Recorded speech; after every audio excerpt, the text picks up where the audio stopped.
What's up and welcome back to Bardown Talking Hockey episode number 201. It is the home of everything relating to your 2025 Stanley Cup champion Florida Panthers. My name is Vinny Parisi, and I still believe, well, I can't believe that anymore, but I believe the New Jersey Devils are going to win the Stanley Cup next year. And this right here, this is Frankie Mueller, and he is the king of all beans. Bean, how you doing?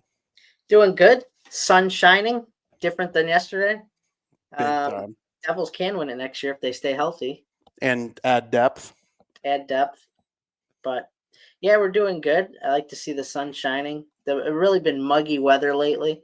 I hate that type of weather, though. It's sticky. Too hot. I'm more of a fall guy. Let me put a sweater on, but I could still wear shorts type of weather. I can't wait for fall already. I'm already over the 80s. Like, I'm good even with high 60s. Put a sweater on, kind of like it was in Door County, and then I put on some shorts if I need to do it, and we're good to go. We move on. That's the type of weather I like. But I don't mind hot weather if you're on, like, the West Coast because there's no humid over there. So there's no humidity over there. So it doesn't feel as bad. You're not as miserable, even though it technically is hotter than it would be here. 100%. So 100%. So, Frank, we have a lot to go over in terms of what has been going on in the National Hockey League, including the Stanley Cup final that came to a dramatic close, not really, a couple days ago. Frank, we will get into all of it in period number 1.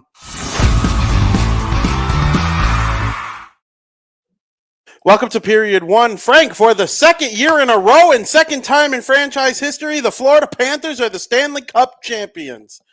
And it wasn't close. They dominated the Edmonton Oilers, who I thought was clearly, one of the two best teams in the NHL with the Panthers, because they kind of crapped on LA. They crapped on Vegas. They crapped on Dallas. None of those series were close.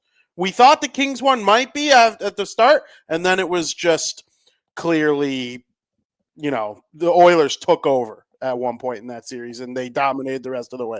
Then they get to the Stanley Cup final, and it's not. So I think it's clear Edmonton is the second best team in the NHL, but the gap between second and third and first and second, they're both large. Florida is that much better than Edmonton, who is the second best team in the NHL by kind of a wide margin. So it's crazy to me what this team has done. I'll let you speak on it for a couple minutes, and then I got some stuff to say about how the Stanley Cup champion Panthers came to be. Yeah, so you have a team that's never won a Stanley Cup coming into last year. Now they've won 2 in a row. They weren't a powerhouse in the regular season. They were just a great overall hockey team. They finished the year with 98 points, third in the Atlantic Division. Like I said, nothing crazy here compared to the year prior when they won the cup, when they finished first. So they were significantly worse in the standings than the previous year. But once they got into the Stanley Cup playoffs, they played their game and basically replicated everything they did from a year ago to win the cup again against the same opponent in the Stanley Cup final. The Florida Panthers, they're built from head to toe with elite players on offense, defense, goaltending. But it doesn't take a team of all-stars to win the Stanley Cup. It takes a team who knows how to beat their opponents in a 7-game series. And what I mean by that is the Panthers study their opponents and break them down physically and mentally, and they know how to shut down the opposing team's offense. For example, in games 5 and 6 against the Oilers, the 2 most important games in a 7-game series that was tied 2-2 at the time, the Oilers' potent offense only managed to combine for a total of 3 points. 3 points, I believe, in those games. McDavid and Draisaitl, 2 points, I think, because they combined for 1 goal and 1 assist. The Florida Panthers matched up very well against the Oilers, and I said that coming into this series. I said the Florida Panthers match up with the Oilers better than any other team in the NHL matches up against the Oilers. We saw it both times they played in the regular season, and we saw it last year as well as in the Stanley Cup playoffs this year. The other major factor, on why this Florida Panthers team went on to win the Cup and was so dominant. The hardest thing to do in the playoffs is to win on the road. The Panthers tied a record for the most road wins in a single postseason. You need 16 wins to win the Stanley Cup. 10 of those wins this year were on the road. Home ice didn't matter to them. They scored a boatload on the road. They had 61 goals scored on the road, which shattered Wayne Gretzky's Kings record in 1993. It was 12 more than they had. They were relentless on the road. They played their game.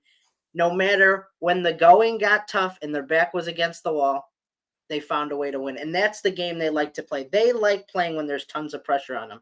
And they proved it once again. They beat the Oilers in 6 games this year. I think there's a case to be made that they are the greatest team of the salary cap era. I'm thinking back to the great teams. I think the 2010 Hawks were the best Hawk team. I definitely think the Kings in 2014 were really, really good. I thought Tampa Bay at one point in time, Colorado. It's hard to think of a team deeper than Florida, though, even through it all, because Matthew Tkachuk was injured. That came out after the game. But, even when you think about how Florida got to where they are, they were so bad for so long. I saw a picture of the rink from a game in 2018, and there were 100 people in there. I'm exaggerating. It was probably 1,000. Yeah. But 1,000 people looks like 12 people in a picture of a 20,000 seat arena or 18,000 seat arena, right? You get to 2021, and things started to click a little bit for Florida. They got into the play-in series in the bubble. And then when they come out of it, the stuff really starts to gel together. And in 2021-22, no, excuse me, 22-23. No, sorry, I had it right the first time. 21-22. They win the President's Trophy. The best team in the National Hockey League in the regular season. Well, how did they get there? Well, Seth Jones and Nathan McKinnon were supposed to go 1-2 in 2013. Who will it be? Avalanche took McKinnon. Okay, definitely the right move. But Jones didn't go second. Florida came up and picked Sasha Barkov. Met with some criticism, but he turned out to be this elite player. All of a sudden, they're winning a President's Trophy. Aaron Ekblad, first overall, kind of a weaker draft.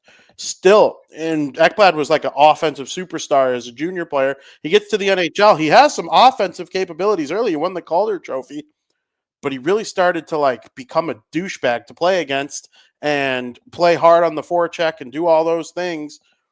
His defensive game got through the roof. Now, all of a sudden, you have this stalwart defenseman. And you win the President's Trophy. You build your depth. You trade for Sam Bennett. Jonathan Huberdeau, who went third overall, had 115 points. And they were like, we're soft. We got swept by Tampa. We need to make a big deal. They trade Huberdeau for Tkachuk. They get to the Stanley Cup final. They lose. They come back the following year, win, come back the following year after that, win again. I mean, you turn Gustav Forsling, who you got off of waivers, into the best shutdown defenseman in the NHL. You make crazy trades or signings with guys like Tarasenko last year, Brad Marchand this year. The trade for Sam Reinhart, they gave up Devin Levi in a first-round pick to get Sam Reinhart, who became has a player ever scored 59 goals and then been nominated for the Selke Trophy a year later? The things that have happened, 7 of their top 9 forwards played in the Four Nations face-off. The only ones that didn't were Carter Verhaeghe, who has a series-winning goal against the Bruins, and he scored multiple 30-goal season. He's always super clutch too. I always think Verhaeghe, he always scores goals in the big moments, it seems like. And the other one was Rodriguez, who last year, how many goals did he score in the final? He only had 1 in the final this year. He definitely was more of an offensive contributor in last year's final, but a really, really good top 9 forward for them. And they're all Four Nations face-off guys or guys like that. It's crazy to me what they've put together in the time that they put it together.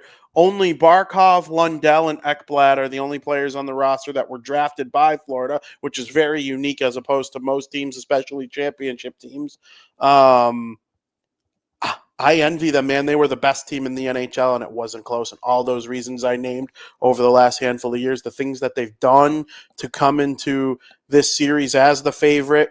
I was biased. I wanted the Oilers to win pretty badly because I like watching the Oilers. Are one of my favorite teams to watch. But man, it was so obvious after Game 3 that was the turning point of the series. It was cooked.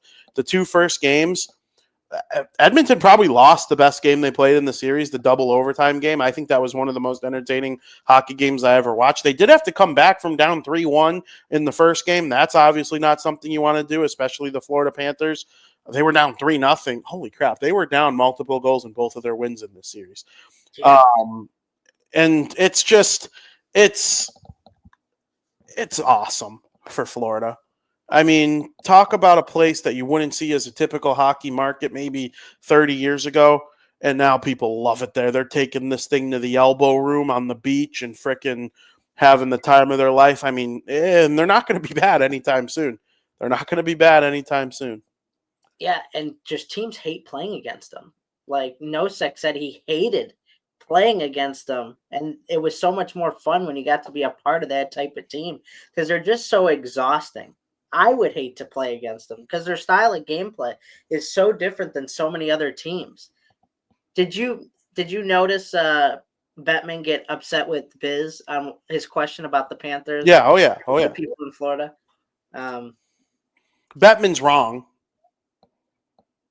Yeah, I don't remember exactly what it was. He thinks the tax thing isn't an advantage. It's not that. Oh yeah, that's right. He's wrong. It is. I don't think where I agree with Bettman. Listen, first of all, love or hate Biz. That's what Biz does. He asks questions that get answers that go viral. TNT was so happy that he asked that. And Bettman had the little kind of nervous breakdown about it that he did. Oh yeah, he was pissed. Real superstar move by Biz to ask that question. I don't think just because you're a tax-free state turns you into a Stanley Cup champion. Being a tax-free state doesn't make Bill Zito think to himself that trading a guy with 115 points for Matthew Tkachuk is a good idea. Being a tax-free state doesn't finding Gustav Forsling on waivers and turning him into a generational defensive defenseman. It's not a result of being a tax-free state. Having the balls to be the first team in NHL history to give a goalie double-digit million against the cap, that's not because of being a tax-free state, having the balls to do that. What else? I mean, there are plenty of other things I can say that getting Sam Bennett, taking Brad Marchand from the Bruins, thinking that was a good idea. Knowing that Devin Levi was expendable and you didn't need that first-round pick for Reinhart, not because of a tax-free state. To say it's not a slight advantage would make you a moron. Because today, Matt Duchene, we'll get to this in period number 3, Matt Duchene signed his extension with the Dallas Stars. He got a 4-year deal at $4.5 million. Duchene is staying in Dallas. For him to go to Toronto to make $4.5 million, his cap hit would have to be $5.2 million because of the tax difference. Well, that's what, $750,000. You do that twice, and you have a really good fourth-line player, which helps you win Stanley Cups, as seen by A.J. Greer, Nosek, Boquist. There are a lot of advantages to being a tax-free state. It's not the reason the Panthers are the best team in the league by far, because, Edmonton, Canada, very much not tax-free. The Blackhawks won 3 cups in 6 years 2 decades ago. Illinois has always been tax-free. I think there's really no arguing that the taxes give a slight advantage, but it's not building Stanley Cup champions all by itself. Right. Yeah, I agree. Anaheim and San Jose, tax-free. Been pretty bad lately. They were real good for a long time. The Kings have been a cup contender for basically 8 of the last 10 years. They're in a tax-free state, but, Bill Zito's the reason the Panthers won the cup, not the tax breaks, in my opinion. Yeah, it's all the moves. But it'll help. It might help them retain Bennett and Marchand or both. That it might do. Yeah, those are the big. You got big questions this offseason there. So that leads to my next question, Frank. We got through the how, now about the what, and what's next? Yeah, there's three big ones. Oh yeah. Bennett, who's he's 28 in his prime, won the Conn Smythe, playoff leading 15 goals. You got Brad Marchand, and Aaron Ekblad is another one we didn't mention. If I'm all three of them, I want to stay with the Florida Panthers. Of course. It's just, Bennett's going to get a hefty contract coming his way, which could prevent some of these guys from staying.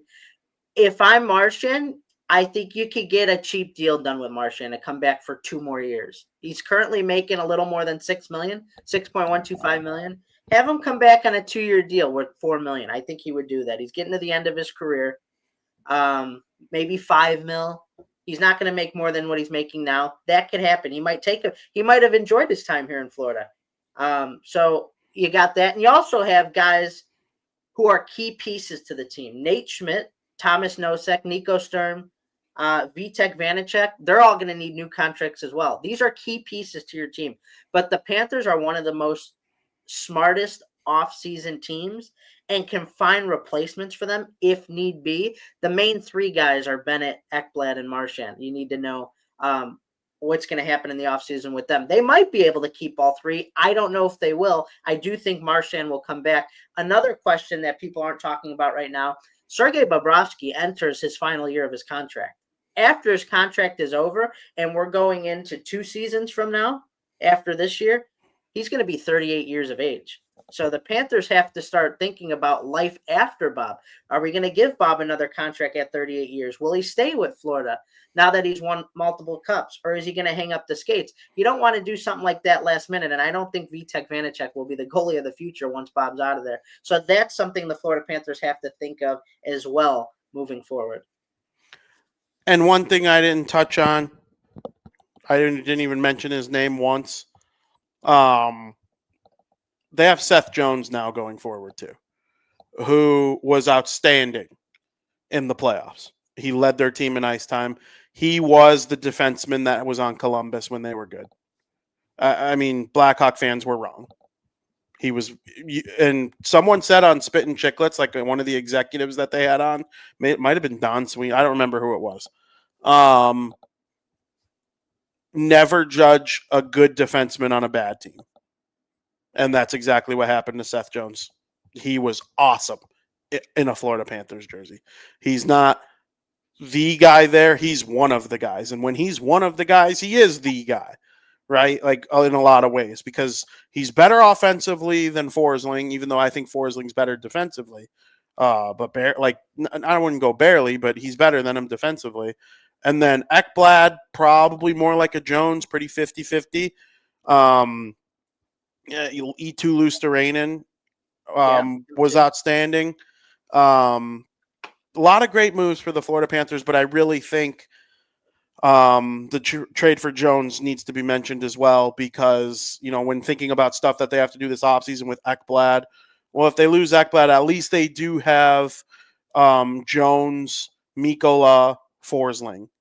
And then it wouldn't shock me if next year they pull off a trade. Now, they're probably not going to have $9 million in cap space free up with Matthew Tkachuk going on LTIR after the Four Nations face-off.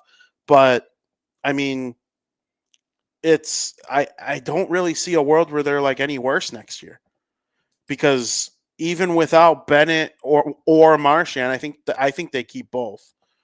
If anyone's gone, it's Ekblad. I think.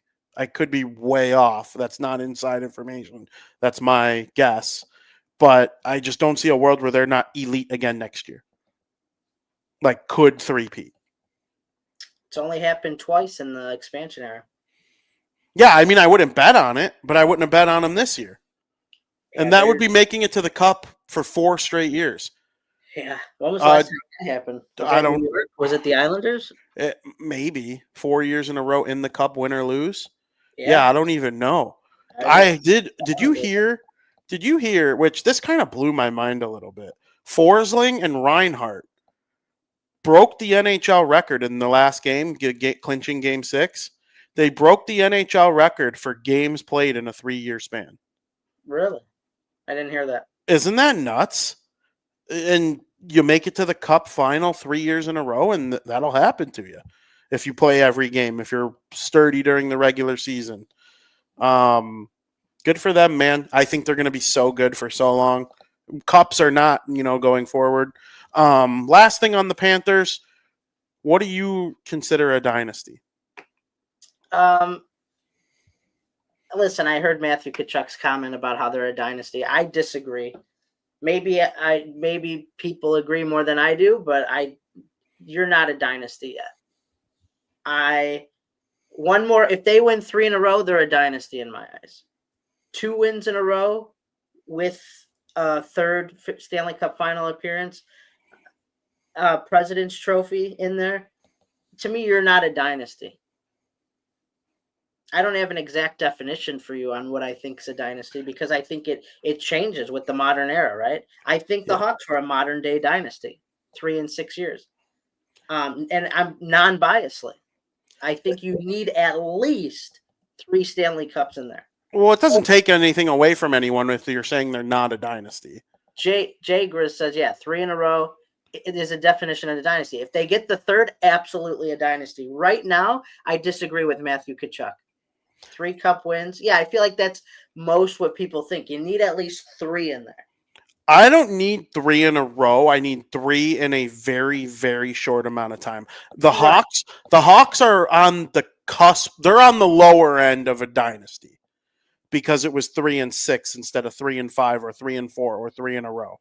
They also never made it to Cup finals in back-to-back years. So I do think they're towing the line of being a modern day dynasty, but I still would give them that badge, but barely. 3 in 6 years, a conference finals appearance against the Kings that you could have got to the Cup again. Yeah, that to me is my definition of a dynasty. Yeah, when they won 4 in a row, absolute dynasty. But do you see what I mean, though? The Islanders, that's like a high-end dynasty. Right. That's like a no-brainer. There's debate to the Blackhawk one. I would say no to the Penguins. Right. In the Crosby-Malkin era. They won 3 cups. But it was just too incredible. The first cup was too far. It was like 7 years. Yes. Or 7 or 8 years. The Patriots had 2 separate dynasties. Yeah. They had the first one where they won 3 out of 4, and then the second one, I think it was also 3 out of 4 or 3 and 5. Would you say the Bulls were 2 separate dynasties or one? No, I would say one big dynasty. Even though Jordan left for 2 years and came back? Yeah, because he came back. And if they would have won without him the second set, then I would say no. Because I also think a big part of the definition of dynasty is who's on the team. Yeah. Because if the core pretty much needs to remain the same. And that is a point for the Blackhawks conversation. Because there were 6 guys that played on all 3 teams. That's a lot of guys to have on the same team for that long. And the thing with the Florida Panthers, too, that I think of with the dynasty is their story's not done being written. After the Cup, the third Cup for the Blackhawks, ending right there, if they were shit right after that continuously, they're still a dynasty. So you can't think, like, if the Panthers right now are shit and they miss the playoffs for the next few years, you can't call them a dynasty now, and then that happens, and then you're like, well, they weren't a dynasty. So that's where the fine line is, too. You're a dynasty as soon as it happens, and that hasn't happened yet because their story is not done being written. We can't say that. But you could have said that for the team like the Hawks or the Islanders or the Canadians when they won 3 in a row. You know what I mean? 100%. So Devils, not a dynasty. Close by modern definition. 95, 2000, and 03, and then they lost the Cup in 01. Dynasty is a word I don't like to throw around too easily. If you start giving it to teams, like that's why I think the Blackhawks are, but like with an asterisk, like it's close. You can't just – and Florida won the President's Trophy. It went President's Trophy, runner-up, win-win. That's amazing. Right. That's as good of a 4-year stretch as any team in the NHL would ever want. But I think the D word, I need 3+ championships. That absolutely. Mikey's definition here is that makes sense to me. Being exceptional over time with 3+ championships, and it can't be over a decade. It has to be half a decade or less. Yeah, the Hawks won 3 and 6 with a conference final appearance in there as well that went to Game 7 overtime. Which they probably would have won the cup that year if they made it to the cup. Yeah, and you know what, Frank? The most forgotten conference finals appearance of all time is the 09 Blackhawks, who lost the conference championship to the Red Wings. And then they lost the cup final to Pittsburgh. Lost in the talk when talking about the Blackhawks. They didn't just win the Stanley Cup in 2010 out of nowhere. They were in the conference finals the year before. Yep. So, yeah, very interesting talk. Now let's talk about the losers. We will dive to the Edmonton Oilers in period number 2. Welcome to period 2, Frank. I am sad for the Oilers. As a hockey fan. We're loyal to the oil. Loyal to the oil, but guess what, Frank? You know what, though? I was thinking about how sad I was and whatnot, and I'm loyal to the oil. But then I think back to that day when we were by John, our buddy John. We were in the backyard swimming, and we were drafting our 5 players for the next decade. Anyone in the NHL, you didn't have to worry about money. You didn't have to worry about anything other than age and production going forward. And I went Connor McDavid, Nathan McKinnon. This was 2019 probably, right? 2020. For that even, right? Maybe. He was around. Maybe not. I was like, Connor I don't think Cale Makar had come into the league, but this is at the time. Yeah. Connor McDavid, Leon Draisaitl, Austin Matthews, Nathan McKinnon, Alexander Barkov. You idiot, Barkov! Why are you talking about Barkov? Not Kucherov? Not even Crosby? I know he's getting a little older, but you still would rather Crosby for the next 5 years. Barkov. You're right. I'm telling you, Barkov. And my argument was, you would have laughed at me in 2005 if my list was Sidney Crosby, Patrick Kane, Evgeny Malkin, Alexander Ovechkin, Patrice Bergeron. Everyone would have laughed at me. They would have laughed at me. Or even if I said Taves or Bergeron or Getzlaf or Kopitar, one of those types of guys. Y'all would have laughed at me. But you win with those types of top-line centers. You look back in time. Now, I think McDavid can defend, and Draisaitl can defend in a way where they can be that top-line center. I mean, they were in the Cup 2 years in a row. But Barkov, Kopitar, Getzlaf, Taves, Crosby, those top-line two-way centers are so pivotal. So pivotal. And Barkov, since that debate, has won the Selke Trophy, 3 times? Twice or 3 times? I think it's 3 times. I think it's twice now. It might be 3. I'm pretty sure he won his 3rd. I don't know. I thought it was 2, but maybe I'm wrong. Let's see. I thought it was 3. Yeah, 3-time Selke Trophy winner. He's 1 behind Bergeron. Wow. 2-time Cup winner, Lady Byng winner, Clancy winner, 2-time Stanley Cup champion. He's going to next year he'll score his 300th career goal. He'll have his 500th career assist and his 800th career point. Defensively, just a magician, very Datsukian. I actually think he's better than Datsuk.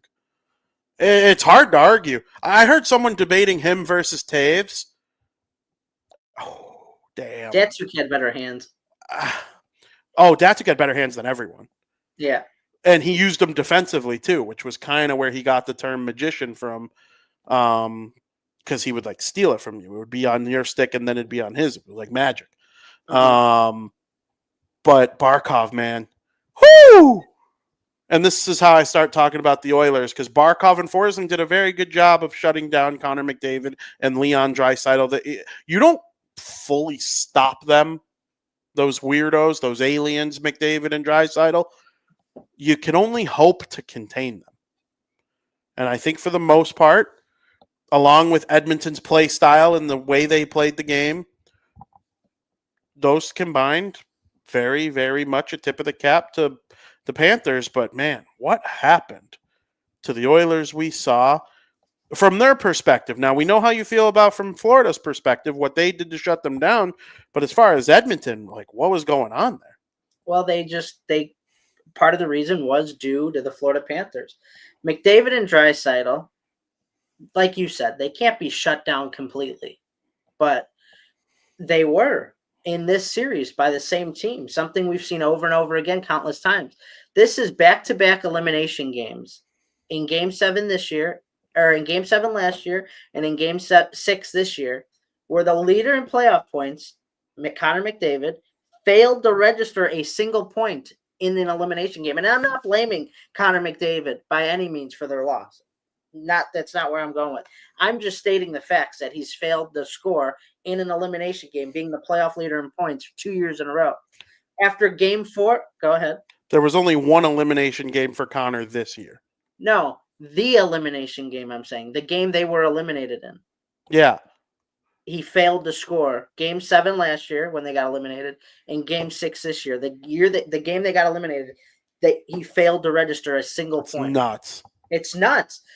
And the last 2 games, which I said when I was talking about the Panthers, Draisaitl and McDavid combined for 2 points, and those are the 2 most important games in the series. After Game 4, the Oilers, it just looked like they ran out of gas. They were sluggish. They spent all of Game 4 pushing to tie the game down 3-0 and eventually winning it in OT. I just feel like that burned them, and you would have thought the momentum was with the Oilers after Game 4. After having that big comeback win, and they came back in Game 1 to win, and you would just assume the momentum's there, and it would have just stopped the Panthers. The Oilers, too, this was a big problem for them. They couldn't capitalize on the power play in this series. The Oilers have one of the best power play units in the league. They had 23 total power plays, and they only scored on 4, compared to 7 power play goals on the same 23 penalties. I thought it was kind of ironic. They both took 23 penalties in the Stanley Cup final. But the Panthers almost flipped the script a little bit, because the Oilers are used to leading in these little things to where they weren't. The script was flipped. And it's just they couldn't get it done. And, we talk about it's not always Connor McDavid and Leon Draisaitl. They have other scorers, right? Last year I mentioned if they're not scoring, then they're not going to win. That was a little bit different this year. They had depth scoring. Corey Perry was fantastic. Talk about a guy finding the fountain of youth in the playoffs. He was great, but it's the way the Florida Panthers played and were able to shut down these guys in key moments. Like I said, we're not going to shut them down permanently, but it's the key moments and the stuff that they're usually leading in. Special teams. I saw a stat that they only, out of 70 playoff games over the past how many seasons for the Oilers, they've only not led in these power play category or stats 4 times or something along those lines. I don't remember exactly what it was, but it's the things like this that the Panthers do that limit the Oilers to where your top guys can't get going. And if your top guys aren't getting going, your depth guys aren't getting going either. And that's what happened here. Absolutely. Frank, Connor McDavid only has 1 year left on his deal. Yep. There's already talk. The cup's been handed out for like 72 hours. And I heard what those talks you're going to mention. They're talking about trading him. Like the greatest player of a generation, the most talented player of all time. We're talking about trading him. Yeah. Like, it wasn't his fault. He could have won the Conn Smythe again. Like, they weren't going to go that route. Especially when you had like a story and don't people forget human beings vote on the Conn Smythe Trophy. Brad Marchand had the production and a story. Sam Bennett scored the most goals in a single playoff ever. I think he tied it with Gensel and I forget who else. Maybe Matthew Tkachuk from last year. It was incredible. That McDavid was even like the leading scorer in the playoffs. I mean, he's so sensational. And he doesn't slow down in the playoffs like those guys from Toronto we talk about often on this show. Yeah. The Maple Leafs wish that Austin Matthews didn't fold the way that McDavid does didn't No, I don't even know how to speak because it makes me so angry. The Maple Leafs wish Matthews rose to the occasion the way that McDavid does for Edmonton. And you're going to not even be fully in on giving that guy a contract. Now, maybe it's on him. Maybe he's getting to the point where it's like, okay, they're not going to think of me the same as Wayne or Sid or Ovi if, that ended up being the case for him. I don't know how Mikey's calling him a prima donna. He doesn't talk. He just literally doesn't talk. That to me, I don't agree with that one bit. But yes, you would want him. He's the greatest player ever. Talent-wise, certainly. Today's players can't reach Gretzky's apex because not being near 2,800 points is impossible, but it makes people never really fully take a newer player seriously in that regard. But I think he is. I would take him over anyone all time. Him leaving would be crippling for Edmonton because then Leon's probably asking for a trade, right? I mean, that would be nuts. His extension kicks in this season. And Oilers fans have been down this road before. Whose extension? Draisaitl? Yeah, kicks in the season. So he'll be the highest paid player in the league coming into next year. And then McDavid obviously will be, after that, he'll be the highest paid player. And there's a chance Marner jumps it too this summer. I do think McDavid will stay. I think, of course, you got the best player in the league on an expiring contract. There's going to be those rumors. Of course there is, because anytime a player's on an expiring contract, those rumors spice up a bit, especially when you're Connor McDavid. It's going to be interesting. I think there's going to be a lot of salary cap management this offseason if they are going to re-sign, if they plan on re-signing McDavid, because that's going to be a big hit. Like I said, the Draisaitl $11 million the Draisaitl extension leaves the Oilers with only $11 million in cap space left for this season. And then you got to think about if you are re-signing Connor McDavid. I think if I'm the Oilers, it's time to move on from Ekholm and Evander Kane. They make a combined $11.125 million. They enter their final year of their contract. Both players, in my eyes, I don't fit the future narrative for the Oilers. It's not working with this team. I would try to move them if possible. You could find just as good, if not better, to build with them much cheaper than they're making. Evander Kane especially, he just makes dumb decisions sometimes when he's on the ice, and it just feels like it's a roadblock for the Oilers. The Oilers don't need that. McDavid doesn't need any more roadblocks in his way.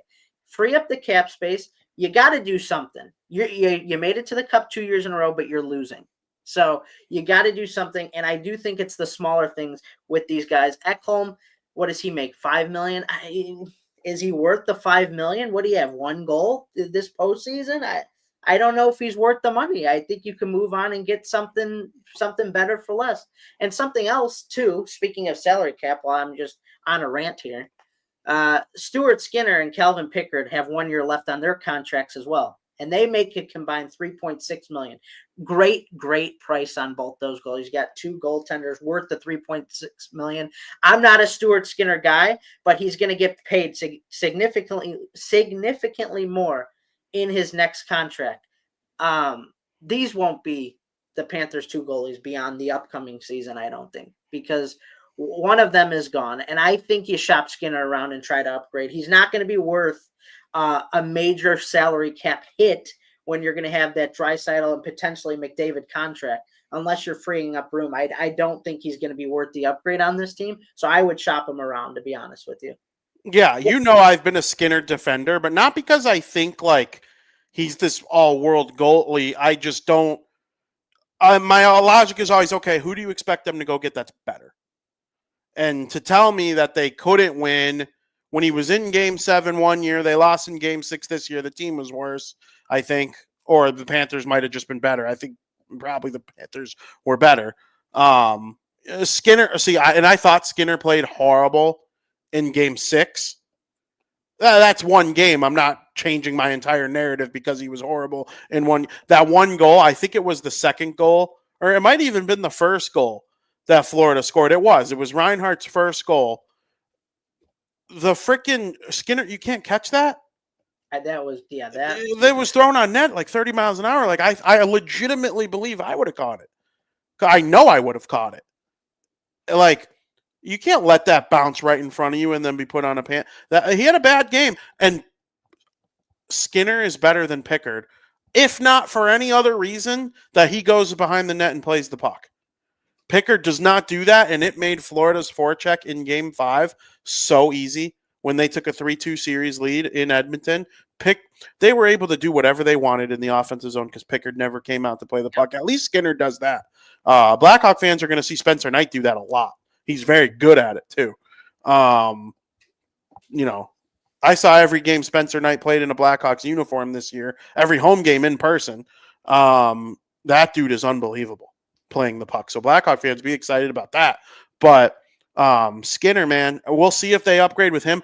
Victor Arvidsson and Jeff Skinner being chosen by the Oilers to the point where it made them lose Broberg and Holloway to offer sheets is just, that's horrible, man. Broberg was the best defenseman in the Stanley Cup final last year. Ekholm was amazing last year in the playoffs, and he was so good against Vegas. I don't know what happened in the final. He got to the point where I was starting to think about possibly benching him. Play Klingberg and Stetcher. Because it got to that point, and he missed the first round and a half. Mm-hmm. And then when they inserted him against Vegas, he played well, but it did seem to kind of disrupt what they had going on defense there, too. So, I don't know. We'll see what happens with the Oilers. There's going to be a lot of changes. There will be new players on the team. They will be very good. They have McDavid and Draisaitl. I would try to move off of Nurse. Try to use that money elsewhere. He's a good player. He's been a Warrior. He's been on the team for a long time. We'll see what happens with Perry. If I were him, I'd go play one more year with the Ducks. That'd be interesting. Yeah. He was great in the playoffs. He was. Last year, he only scored 1 goal in the playoffs en route to making it to the Cup. This year, he scored 10. Yeah, that was crazy. So it just goes to show sometimes it ebbs and flows with guys. It's not necessarily because you stink or you're not this. There are different roles on different teams. Last year, he wasn't relied on to score as much. And the injury to Zach Hyman. Brutal for Edmonton. I'm not saying they win the series if they have Hyman. Their odds would have certainly increased, in my opinion. But, man, the whole lineup of Edmonton just looks so much different. We'll see what happens with Ryan Nugent-Hopkins. They haven't said anything yet. I assume he's got something with the wrist or finger. It's got to be something along those lines. Did you see the cut Barkov had on his hand? Yeah. Oh, my God. He's out there shutting down McDusty with the freaking hole in his hand. He's good. You look like you read something that tickled your pickle. No, I was just, something was happening. I was trying to fix it. I didn't want to wait till after the show. Got it. Yeah, I mean, Edmonton will be good again next year. They're in a great division. Ducks and Sharks are only going to get better, especially the Ducks. I don't know what's going on with the Kraken, but the Kings, Golden Knights, I don't know what's going on with the Canucks either. Flames, much better year than people thought.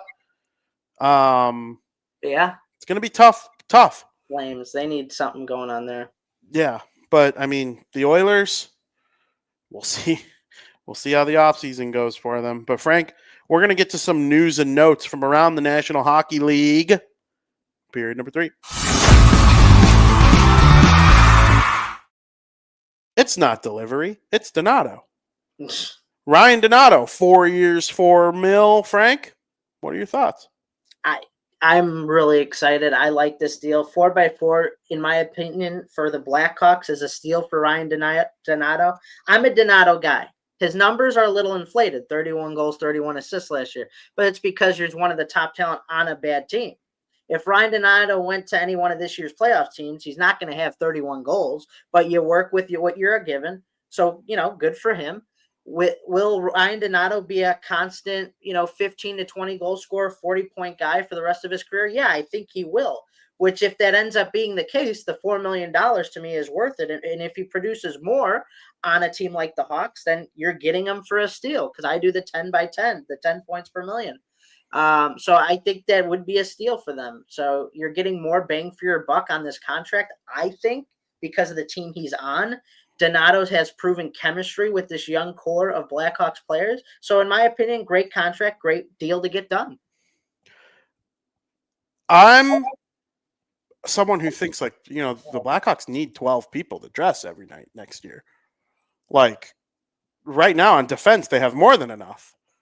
But like at forward, the 12 guys who are going to play on opening night, there are probably like 4 of them that are a lock. Yeah. Maybe 5. Bertuzzi, Teravainen, Bedard, Nazar. Oliver Moore is starting for Rockford. Unless he scores 10 goals in the preseason, he's starting with Rockford. Mikheyev, Mikheyev for sure. It's not, I said Teravainen and Bertuzzi. If Dickinson's healthy, he'll be there. And then there's a lot of, hey, go earn a spot. Yep. Well, now you have Donato.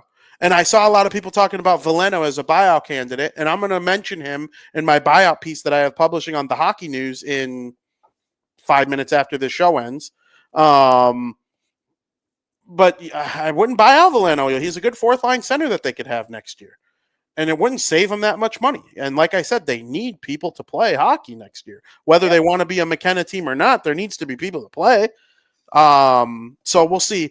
As far as Donato, besides just having players to play, the cap's going up $40 million the next 3 years. So and they have the 3rd or 4th most cap in the league, I think. So they're up there. Donato shot at a career high 17% last season. That's not going to happen again. Right. Ovechkin and Stamkos don't shoot 17% most years in their prime. And he scored 31 goals. If that lowers to 12%, it's 22 goals.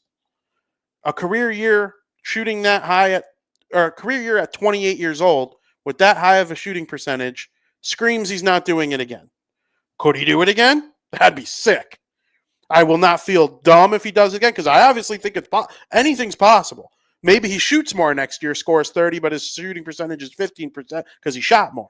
That's always possible. He's been about improving over time. His game has aged well as he's gotten into his 20s here. He was one of those late bloomers with the Kraken getting in the double digits for the first time. Then last year he breaks 20 in February, and we're like, wow, this guy could score 30. And he did. He's going to get opportunity. He didn't play much power play in the first half of the season. In fact, he was scratched twice in October. Healthy scratch. You're not one of our 12 best forwards for this particular game. Have a seat, buddy. Plays 80 straight, or plays the rest of the games from that point on after those 2 scratches, and has the season that he had. He deserves it. He's with the cap the way it is and with the space the Blackhawks have, it's a good move to have a veteran like that, a good leader, somebody who's always pursuing, trying to get better. And this applies in life just as much as it does in sports. Surround yourself with people who are always trying to get better. Donato's always trying to get better, and it worked out for him last year. Very excited about this news. And I get to hang out with Ryan Donato a little more in the locker room. Good contract. It's a good contract. Very nice kid, Ryan Donato. Every time he comes out in the scrum, I smile because I know I'm going to get a good quote for a good story. He's always going to say something thoughtful and fresh, and I appreciate that. So happy for Ryan Donato. He's rich.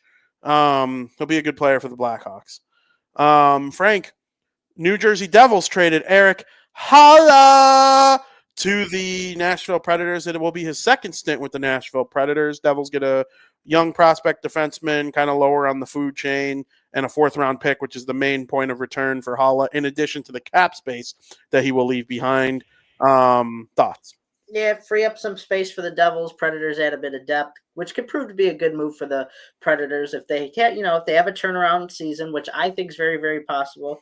You don't think they're going to be good next year from our conversations we had, but I actually see it happening. And if that's the case, Haula will be a great defensive piece to add to your team. Nice 10 to 15 goal scorer, 30, 40-point player. If they're good, it was a good move. If they stink again, why are you doing it? Yeah, it's an interesting move. I do think Barry Trotz is going to try to be at least a little bit improved and see what he can get from Stamkos. I don't know if they'll trade Marchessault. That's the rumor that he's on the block. We'll see if somebody bites. He'd fit in Toronto. He'd fit in New Jersey, of all places. They just freed up some cap room. They were in on Marchessault. I've heard they came in second. Do I think they're going to be good next year? No. Why? Because they have Winnipeg, Colorado, Dallas, Minnesota in their division, and I think the Wild are going to be like very good. And they still might come in fourth because of the three other teams. So no, I don't think Nash. And listen, the Utah Mammoth, they're coming too. I don't know if I go as far as calling playoff yet, but they're coming. They'll be hard. I don't know. I just don't. I don't see it. I also don't think see 30th place for Nashville either. Yeah, that was crazy. You could come in 8th place in the Central Division and finish 23rd this year. Nah, 7th place. I don't think the Blackhawks are going to be top 20, but I don't know. We'll see. But yeah, no, Nashville. They'll add Halla. He'll be a good depth piece. Help some of the young guys grow. Obviously, Barry Trotz likes him.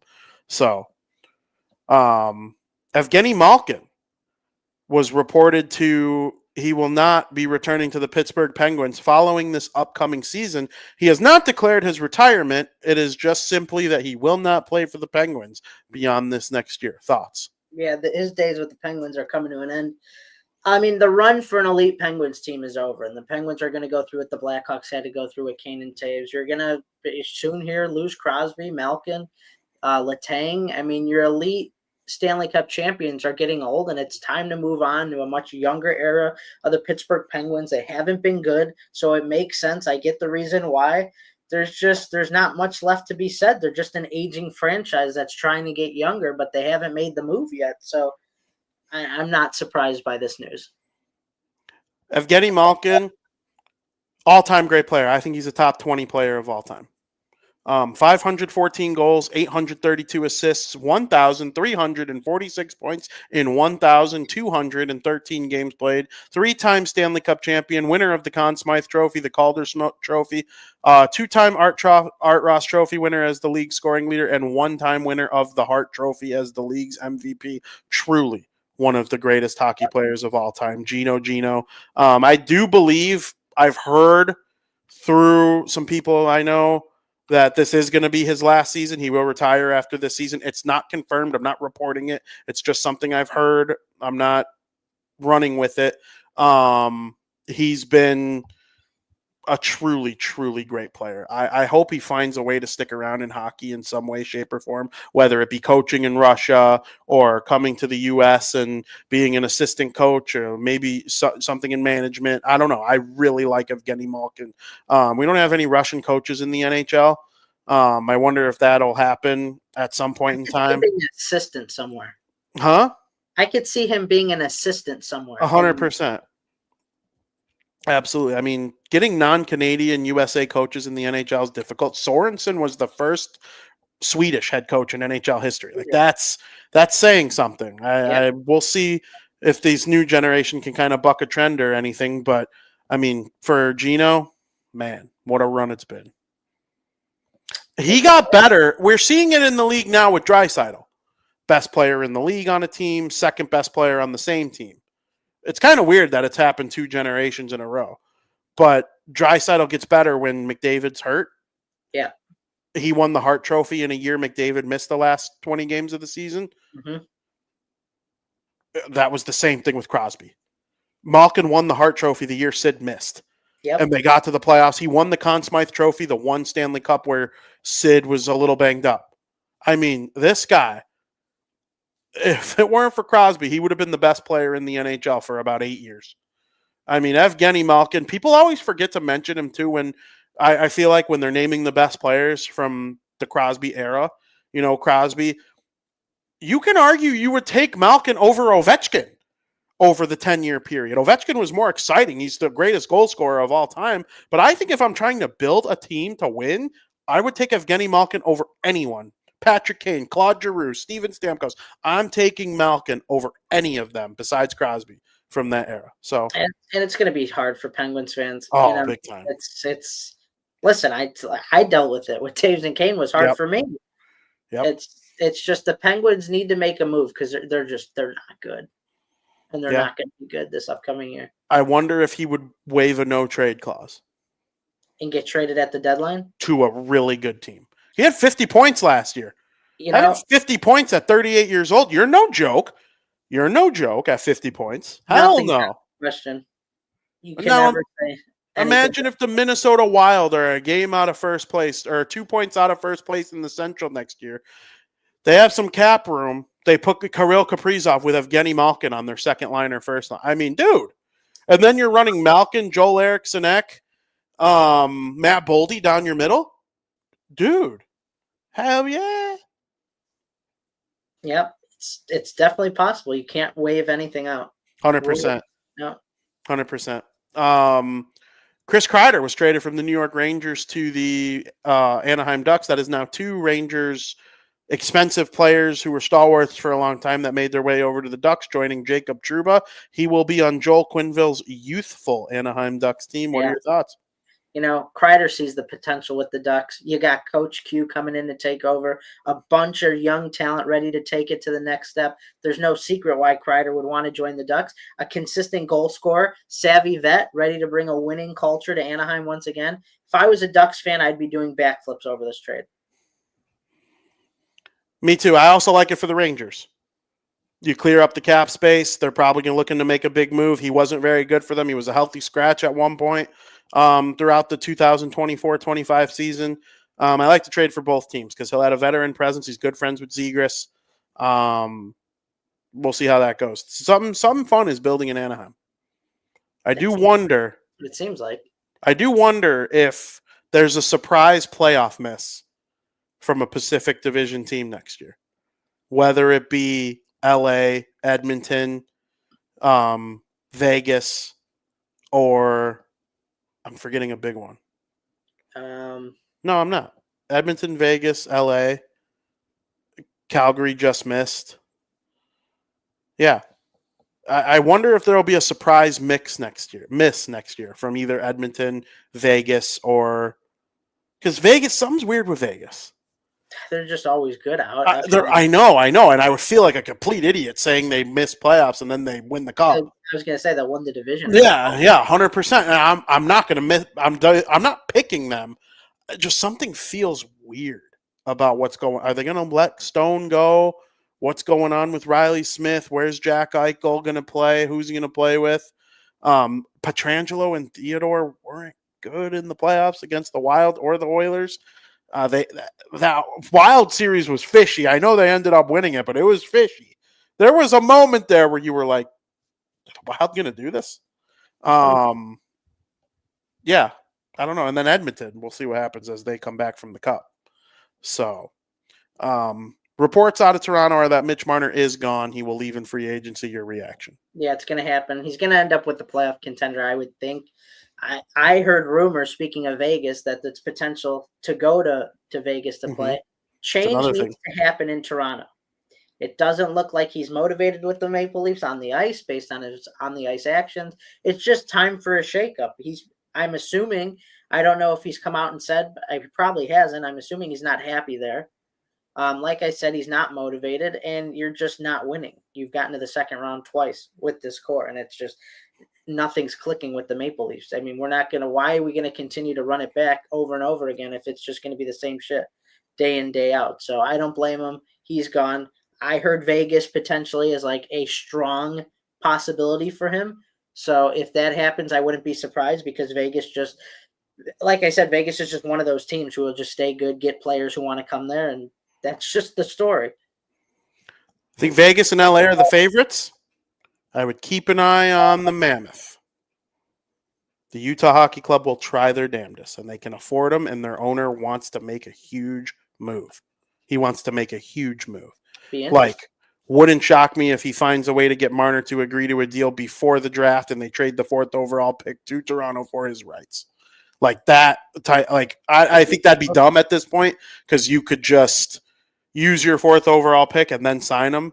Yeah. But Utah's coming. I have a feeling we will be talking about them quite a bit over the summer. And then really quick, I've heard there's a chance Elaine Nasruddin, former Devils assistant coach / interim head coach, former player in the NHL, good player in the NHL. I've heard he's the leading candidate to be the next head coach of the Dallas Stars. I've heard that too. If I'm the Dallas Stars, I want a new coach within the next week, though. And I said this 2 weeks ago on our last show, I want to coach heading into the draft this year. I want to know what type of system my guys are going to work with before I draft any players potentially joining the squad in the near future. But on the other hand, it's hard to argue with any decisions Jim Nill and the rest of the Dallas Stars management do because they're so good at managing their team. So if they don't, and it's not a big deal either. I'm just I would want to coach before the draft. Elliot Friedman did tell me in the podcast, he didn't tell me, he said it in my ears, that Jim Nill did begin interviews immediately after Peter DeBoer was fired. So they didn't take long. Every vacancy was filled when they fired DeBoer. Yeah. The Penguins hired, I want to say they hired their coach like a day before the Stars fired DeBoer. So we were in Door County for both of those. So he's not wasting any time. I'd be a little surprised if you didn't get your wish. Frank, I wrote down any news before the show. That was the Matt Duchene contract. It ended up being the little news that we got. And then this morning, Fabian Zetterlund signed an extension with Ottawa. Just a little bit of housekeeping. Good deals for both teams, I believe. And then, Frank, I think it's time for America's favorite podcast segment of the week, Breaking Bets.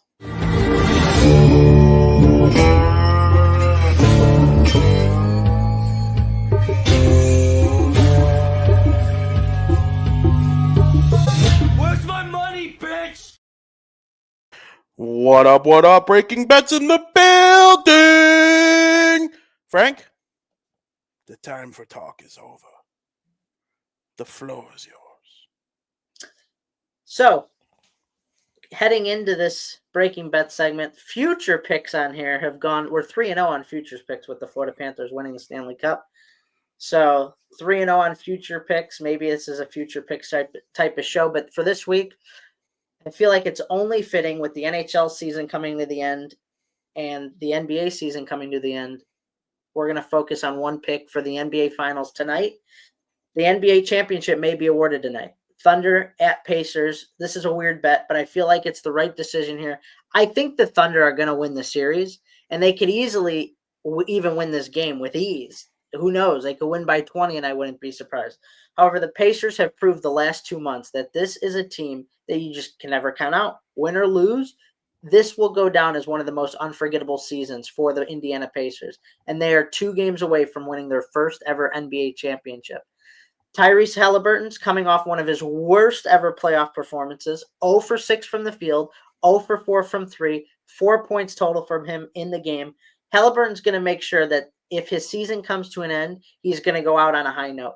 The Gainbridge Fieldhouse is going to be the loudest it's ever been this season. The adrenaline's going to be pumping. The Pacers can keep this game close and within 6 points. 6 points is a lot with the way the Pacers have been playing this postseason. If the Thunder win this game, it feels like the elimination game is going to come down to the wire no matter who ends up winning. So we're going to go with the Indiana Pacers plus 6.5 points minus 110 for 5 units. Just feels like whichever way the ball may fall, it's going to be close regardless. And I'm looking forward to a good game.